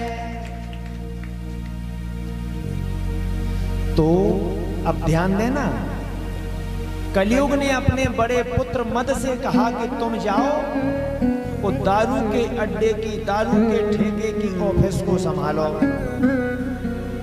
तो कलियुग का ज्येष्ठ पुत्र मद यानी घमंड आके रहने लगा मदिरा ग्रह पर। अब देखना, विचार करना, विवेक लगाना, जब कोई दारू पीता है तो हमें नहीं लगता कि वो अपने आप को टाटा बिरला से कम समझता हो।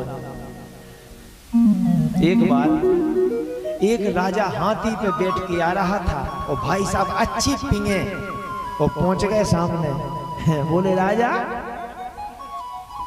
राजा बोले हाँ भाई साहब, बोले नीचे उतर। राजा बोले पहले संभल तो जाओ तुम। हैं बोले वो तो हम संभलेंगे, गिरेंगे उठेंगे, पर तो नीचे उतार। राजा बोले बात क्या है? बोले तेरा हाथी खरीदना है। हाथी खरीदना? बोले हाँ। फ्री में थोड़ी लेना, कीमत बता। राजा बोले भैया तुम अब घरे जाओ, दिन बंद, कल जो हाथी हम तुम्हारे घरे भेज दें, अबे चले जाओ। नहीं बोले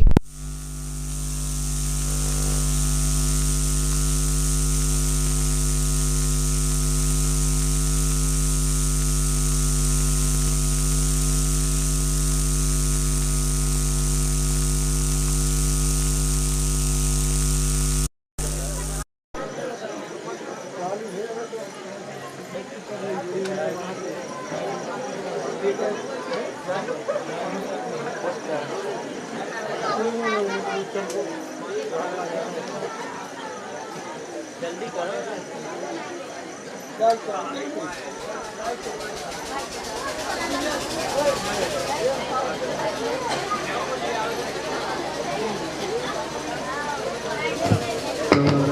बोली वृंदावन बिहारी लाल की जय। तेरा हाथी खरीदना है, उतर। राजा बोले कल ले लेना। जैसे तैसे करके समझाया। अब दूसरे दिन बोले भैया चलो। कहाँ? बोले वो हाथी खरीद लो जो तुम कल राजा को निकलने नहीं दे रहे थे। बोले मंत्री साहब मोइयो का आता है हाथी खरीदने की, खरीद भी बाओ तो रात ही के चलो गाओ। वो कौन था? वो मद था। एक बार एक संत जी आ रहे थे तो कोई अच्छी पी के पहुंच गया सामने। बोले महाराज राम राम। राम राम। बोले कहां से आए? रुको। संत जी बोले कि हम यहीं से आए हैं, मथुरा से। बोले क्या करते हो? बोले भागवत करते हैं। तो बोले तुम्हें ज्ञान तो हो गई होगा। संत जी बोले कहीं कुछ ज्ञान नहीं है, जैसे बनता भगवान का चरित्र गा लेते हैं। बोले रुक जाओ, अबे हमें एक प्रश्न करने। संत जी बोले तुम पिंगे हो, चलो। अरे बोले पहले उत्तर दो तब जाने देंगे। संत जी बोले पूछो। बोले जो बताओ को है बड़ो। संत जी बोले पृथ्वी है बड़ी, पृथ्वी से बड़ो को नहीं आ। बोले पृथ्वी है अगर बड़ी तो फिर शेष नाग के सिर पे क्यों पड़ी? बोलो। संत जी बोले बात तो सही कर लो। तो भैया फिर शेषनाग बड़े अगर शेषनाग बड़े तो शंकर जी के गले में क्यों पड़े? तो बोले भैया फिर अब शंकर जी बड़े, अब तो हो गई ना बात हैं? बोले होते नहीं घटी। सुनो, अगर शंकर जी बड़े तो कैलाश पर्वत पे क्यों पड़े? तो संत जी बोले भैया पे पर्वत बड़ा। बोले अगर पर्वत बड़ा तो हनुमान जी के हाथ पे क्यों पड़ा? संत जी बोले तो दीन बंद, हनुमान जी बड़े अब तो खुश है। तो बोले भैया रामचंद्र जी बड़े, अब तो बात हो गई। बोले ऐसे कैसे हो गई? रामचंद्र जी बड़े और ना कछु अपनी घरवाई का ढूंढने में पड़े। तो बोले फिर अब प्रभु तुम ही बता दो कि को है बड़ो। बोले ऐसे पूछो, अबे तक तो हम बता ही देते। बोले हम बड़े। संत जी बोले तुम कैसे बड़े? बोले देखो, सवेरे से नन्हे पी के अपने पावन पे अबे भी खड़े। जी हिम्मत जो पी लेता है, अभी कई वीडियो वायरल हो रहे हैं फेसबुक पे कि पीने के बाद वे शेर खा कर आ रहे हैं। देखना तुम फेसबुक पे देखेंगे वो वीडियो, वो शेर भी लौट के चले गए। वो है मद। तो कभी भी दारू के ठेका पे जाके दारू पियोगे, मदिरा पान करोगे तो मद आएगा ही, क्योंकि वो वहीं रहता है। तो मद ही तुम्हारा काम बिगाड़ेगा। अब जुआ के अड्डा पे कौन रहता? जुआ के अड्डा पे रहता है छल कपट। कुछ लोग हनुमान जी से प्रार्थना करते बड़ी माता से कि आज का गेम जितवा देना। वो इस भूल में ना रहें। धर्मराज ने इसीलिए जुआ खेला था कि जब हम स्वयं धर्म के अवतार जुआ नहीं जीत पाए तो तुम्हारी क्या हिम्मत, तुम जुआ जीतोगे। शकुनी ने जुआ जीता है क्योंकि जुआ में छल और कपट चलते हैं। इसलिए ध्यान रखना, छल की पत्नी का नाम है तृष्णा, और ये तृष्णा जुआ। यहां तक कि आदमी ने 60-60 हजार की मोटरसाइकिलें 20-20 हजार में बेच दी जुआ के अड्डे पे। अगर तुमने वो स्थान नहीं छोड़ा तो धर्मराज अपनी पत्नी को तक दांव पे लगा चुके थे उस जगह ना छोड़ने से। कई लोगों की जमीनें बिक गई उस जगह को ना छोड़ने के कारण। ये प्रमाण है धर्मराज का। धर्मराज वहां से नहीं उठे तो सब कुछ दांव पे लगाते रहे, क्योंकि वहां तृष्णा रहती है। इसलिए प्यारे, कभी जुआ जहां खेलता हो पास मत जाना, क्योंकि कहत कबीर अंत की बारी, हाथ झाड़ के चला जुआरी। क्योंकि जो 10-20 हजार जुआ में हारता है वो बाद में मजबूरी लायक नहीं बचता, क्योंकि वो सोचता है कि जब मैंने हजारों हाथ से निकाल दिए तो 400 रुपए की क्या मजदूरी करूंगा। बहुत बुरी दशा हो जाती है, क्योंकि रसगुल्ला खाने के बाद चाय मीठी लगती ही नहीं है। इसलिए प्यारे, अपने मेहनत की कमा के खाना, कभी ऐसी जगह मत जाना। काम के रूप में वेश्या के कोठे पे कलयुग रहता है। हिंसा के रूप में निंदा ग्रह पर कलयुग रहता है। इन 4 जगह को छोड़ देना, तुम्हारा कभी पतन नहीं होगा, कभी पतन नहीं होगा। 4 जगह कलयुग रहता है। प्रेमी बंधुओं, परीक्षित ने कहा कि गुरुदेव बताइए अब हमें क्या करना है। बोले परीक्षित, कार्य करना है। और सच बात है, हम लोग क्या है कहते तो हैं पर करते नहीं हैं। एक बब्बा था गांव में, उगे झाड़वे को बनो शौक हो। एक छपरा घर में बनो तो अषाढ़ को महीना पानी बरसन लगो, छपरा चुअन लगो, लेकिन बब्बा का वो छपरा ना दिखाए। बब्बा तो सवेरे से झोंका लेके वो आदमन का झाड़वे वो का कहे बैठ जाओ सो बैठा ले। आकाश बांधू, पाताल बांधू, मरगट का अघोरी बांधू, जिंद बांधू, जिन्नात बांधू। सात समुंदर पार बांधू, झारे दिन दिन भर। डुकैया का बिला दिना हो गए, 10-12 दिना देखत देखत के जो छपरा चूड़ा और जो छपरा नहीं बांध रहा। एक दिन डुकैया बोली अब ऐसा है कि तुम आज जो छपरा बांध लियो देखो। बोले हाउ बांधे ले, चिंता ना कहते बांधे ले। इतिक में फैराओ, बोले तनक बब्बा मुझे झाड़ दो। बोले हाउ हाउ हाउ, सो फिर चलोगा बब्बा। आकाश बांधू, पाताल बांधू, सात समंदर पार बांधू, जिंद बांधू, जिन्नात बांधू, अंगोली बांधू। डुकैया झाड़ रही थी, सो बेई 12 लेके गई और 4 दाए डोकरा में। सुबह आदमी बोलो काया मार रही डुकैया। बोले इसकी काया कछुक है जो ठटनी को बंधो। सवेरे से जो आकाश बांधे, जो पाताल बांधे, जो जिंद बांधे, जो जिन्नात बांधे, ई पे छपरा तो बंद नहीं रही ठटनी के बंधे पे। जो छपरा का 7 समुंदर बांधे, यही हमारी दशा है। बुढ़ापे में भजन करेंगे, बुढ़ापे में भजन करेंगे, बुढ़ापे में। अरे जवानी में तो भजन नहीं कर पा रहे, बुढ़ापे में क्या खाक भजन करोगे। तो सुखदेव जी महाराज कहते परीक्षित, जितासनो जित श्वासो जित संगो जितेंद्रिय। सबसे पहले परीक्षित आसन को जीतो। यदि आसन तुम्हारी सही हो गई तो कथा अंतकरण में चली जाएगी। अब ध्यान देना, सुखदेव जी महाराज क्या कह रहे हैं? जितासनो, आसन को जीतो। आसन को कैसे जीतना? 2 प्रकार की आसनें होती हैं। एक होती है सुखासन और दूसरी होती दरिद्रासन। हम लोग कथाएं तो बहुत सुनते हैं, पर दरिद्रासन लगा के सुनते हैं, इसलिए हमारे घर में दरिद्रता आती है। यदि हम भगवान की कथा सुखासन लगा के सुनेंगे तो हमारे घर में सुख शांति आएगी। अब पता है आपको दरिद्रासन किसे कहते हैं और सुखासन किसे कहते हैं? ये तो हो गई लो बात है पता। बताओ सुखासन किसे कहते हैं?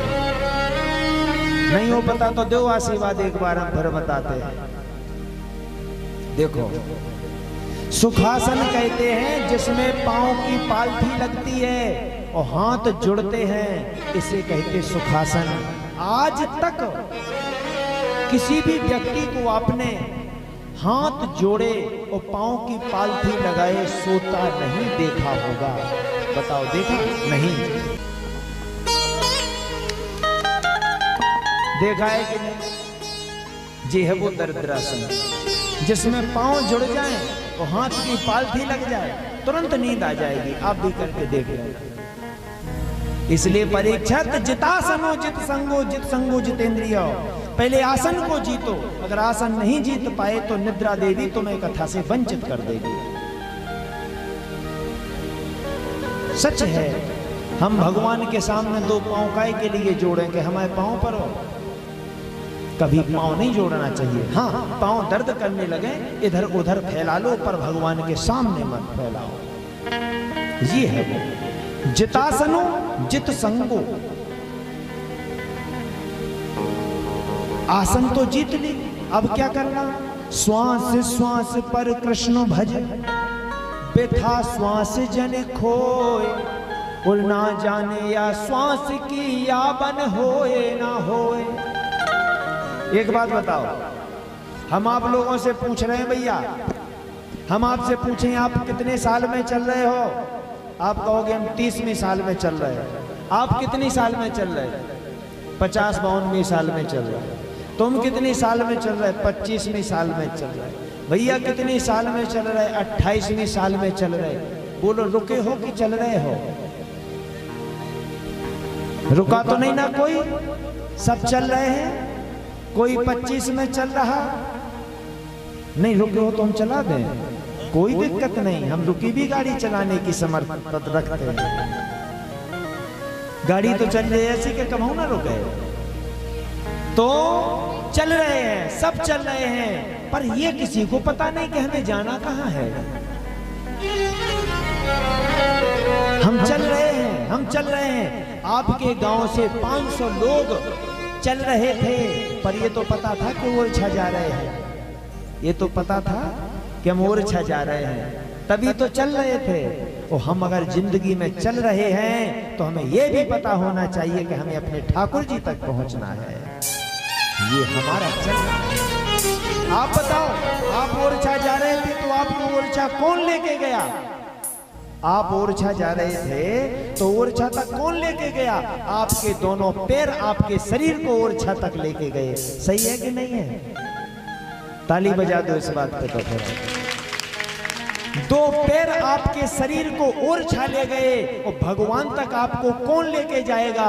आपके वो दो कदम कौन से हैं जो भगवान तक ले जाएंगे? जब शरीर आगे चलता है तो एक कदम आगे बढ़ता, दूसरा पीछे रहता है, तो दूसरा आगे बढ़ता, पहला पीछे, एक कदम आगे। दोनों एक साथ तो नहीं बढ़े किसी के, एक एक बढ़ते हैं और हमारा शरीर ओरछा पहुंच जाता है।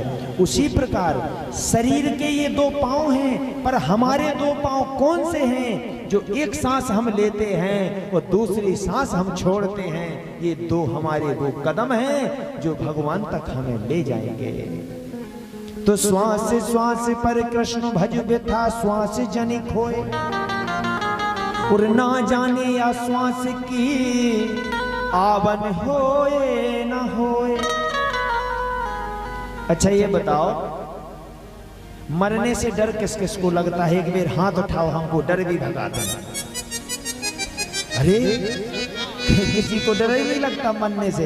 देखो, अगर तुम्हें डर नहीं लगता तो पता चला कि आज रात ही के भगवान ने उद्धार कर दो। परीक्षित को तो बाद में हुए, इसे हाथ उठा दो तो उद्धार ना हुए। अच्छा देखो, ऐसे बता दो, कोई दिक्कत नहीं, आज आपका डर भी भगाएंगे हम।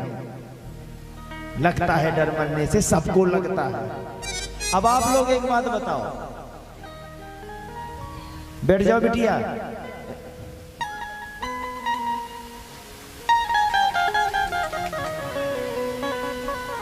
तेज दौड़ने में आनंद आता है कि धीमे दौड़ने में आनंद आएगा? बताओ।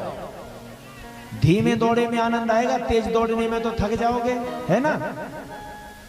अब धीमे दौड़ने में आनंद है कि पैदल चलने में आनंद है?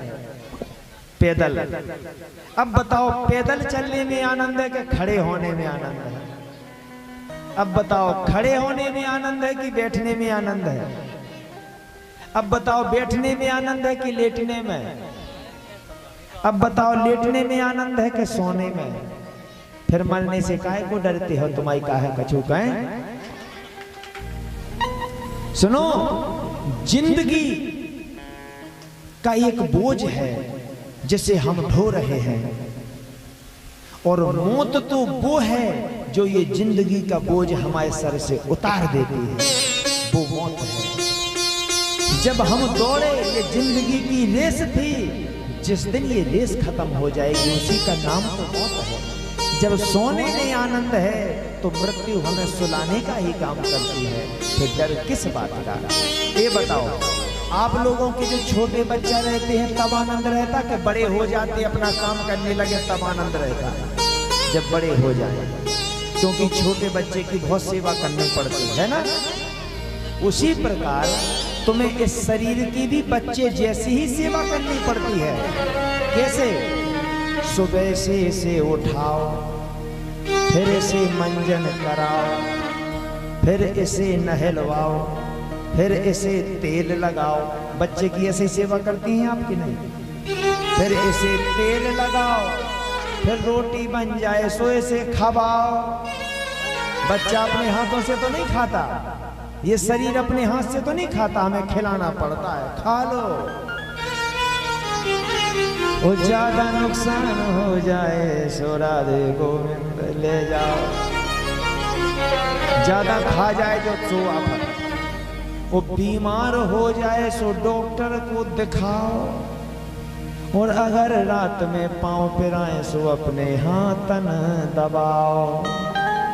करो सेवा बच्चे के जैसे इसकी। अब आप ही बताओ कि जिस दिन ये सेवा छूट जाए उस दिन आनंद है कि नहीं? कितनी सेवा है। तो जो ये शरीर की सेवा हमसे छूट जाए इसी का नाम तो मृत्यु है। फिर डर किस बात का? इसलिए श्वास श्वास पर कृष्ण भज व्यथा श्वास जनि खोए, और ना जाने या श्वास की सुहावन हो ये न हो। रसिक बंधुओं, अब एक भजन की ओर चलते हैं, इसके बाद आप आरती कराएंगे। 11:30 बज चुके हैं, आप लोग ठीक समय पर आइए। आपको नई नई कथाएं आपको श्रवण कराई जाएंगी। पर मैंने कल एक वादा किया था कि मैं आपको ये बताऊंगा कि माताओं के नाम के पहले श्रीमती क्यों लगाते हैं। तो चलिए, अगर वो इच्छा हो तो एक बार हाथ उठाओ, हम बता दें, नहीं तो फिर हम भजन सुनिए। ये श्रीमती क्यों लगा? और मति माने होता है बुद्धि। बोले की तो मति मारी गई, तो मति माने बुद्धि। तो श्री यानी लक्ष्मी, बुद्धि यानी सरस्वती। तो माताएं देखो क्या क्या करती हैं।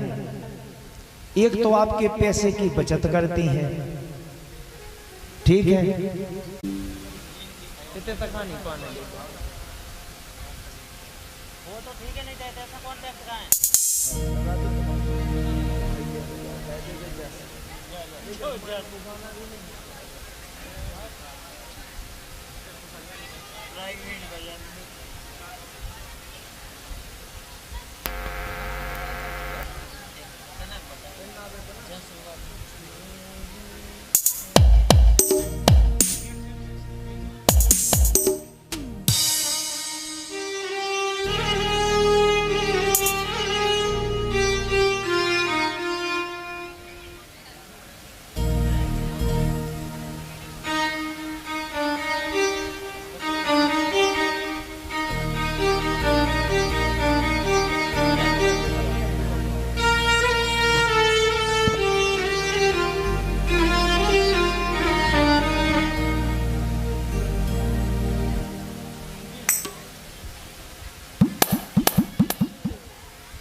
कि भव से पार करोगे नहीं, कि भव से पार करोगे नहीं, कि भव उद्धार करोगे नहीं। मन में बसाया तुमको, आँखों में छुपाया तुमको, मन में बसाया तुमको, आँखों में छुपाया तुमको। मिलोगे हमें तुम कान्हा कहीं ना कहीं, कि भव से पार करोगे नहीं, कि मेरा उद्धार करोगे नहीं।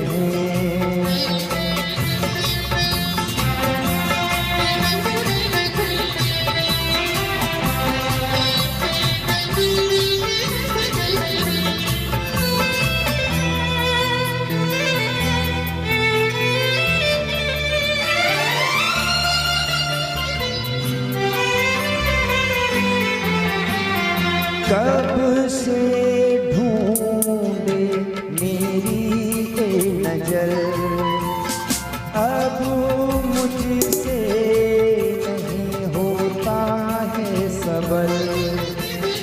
कण कण में तुम बसते हो, नजर नहीं क्यों आते हो।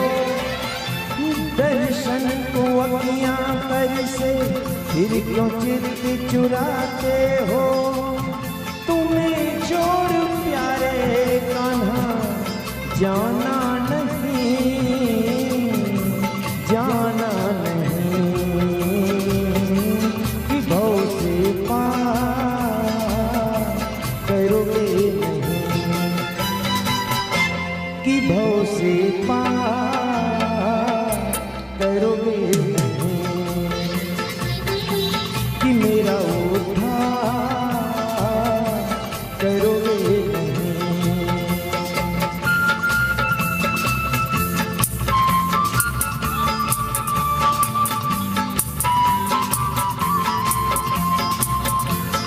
हे हे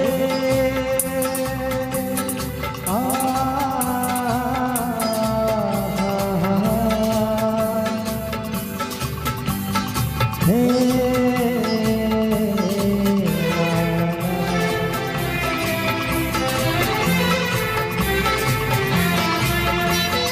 तुम ही मंजिल, तू ही किनारा, तू मेरा माझी, तू ही सहारा, तू मेरा माझी, तू ही सहारा।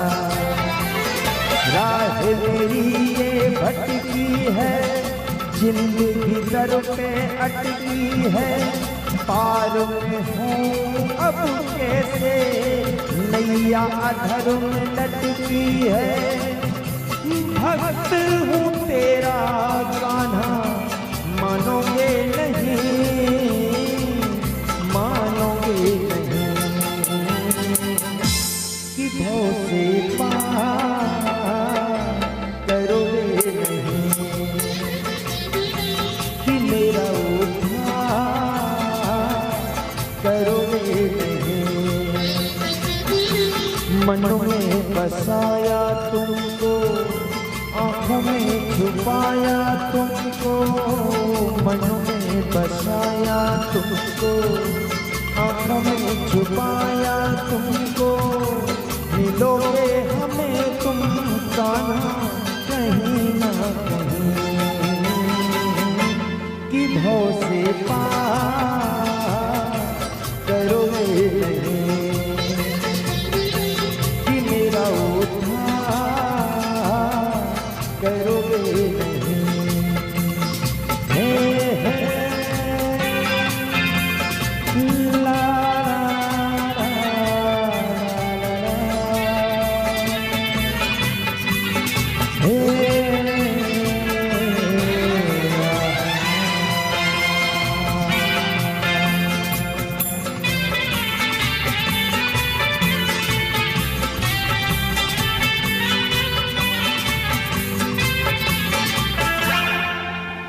बोलिए वृंदावन बिहारी लाल की जय। अखिलेश भैया के कहने पर ये गीत भजन भगवान जी के चरणों में। अब आप सभी लोग खड़े हो जाएं आरती के लिए। 11:15 का समय हो गया।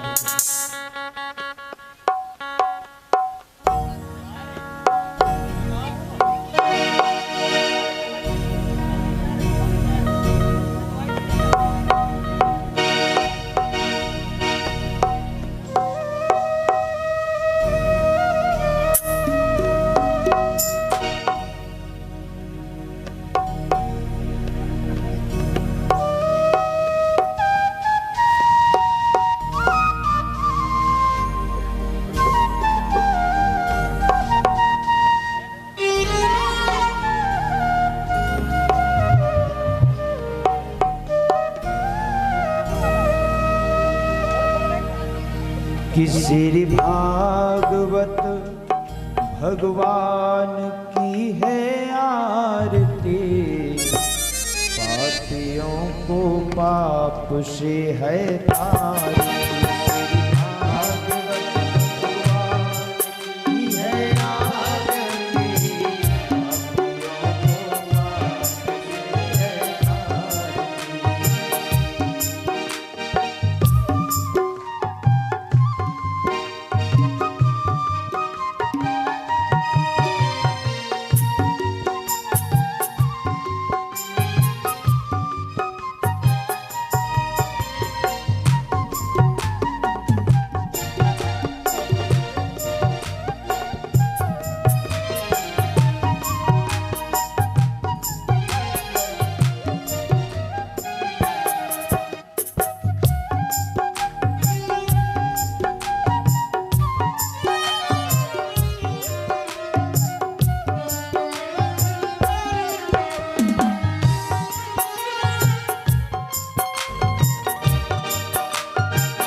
सबके संसार के खूंटों की रस्सियां हमें ठाकुर जी के चरणों से बांधनी है और आप लोगों को ये कहना ही पड़ेगा कि हम हो गए राधा रानी के, हम हो गए श्यामा प्यारी के, हम हो गए राधा रानी के, हम हो गए श्यामा प्यारी के। हम हाथ उठा के कहते हैं हम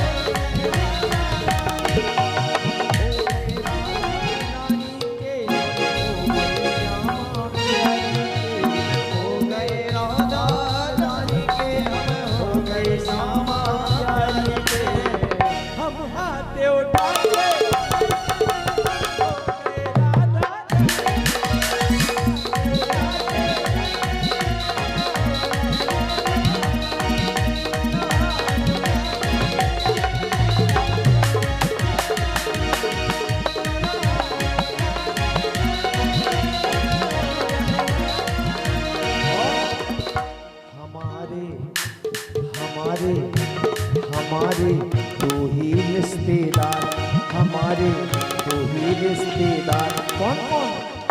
एक हमारी राधा रानी, एक हमारी राधा रानी, तुझे सांवरिया सर। हमारे दो ही रिश्तेदार, हमारे दो ही रिश्तेदार, हमारे दो ही रिश्तेदार,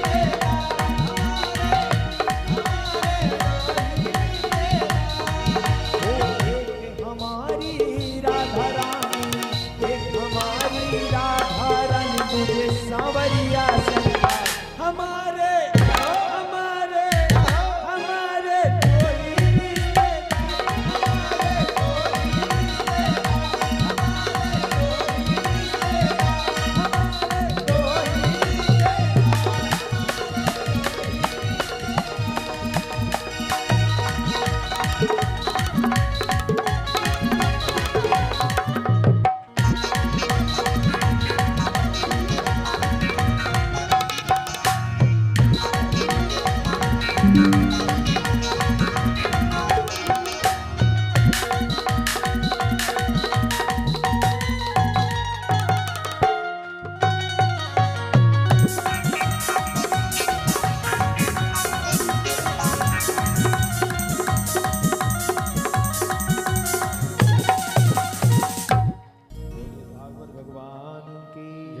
सत्य सनातन धर्म की जय, गौ माता की जय, गुरु गोविंद की जय, बड़ी मैया की जय, ब्रह्मदेव बाबा की जय, हनुमान जी महाराज की जय, सुखदेव जी महाराज की जय, संत ब्राह्मणों की जय, समस्त भक्तों की जय।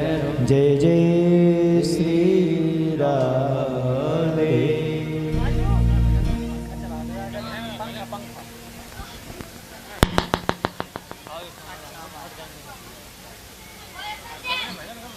तो सभी लोग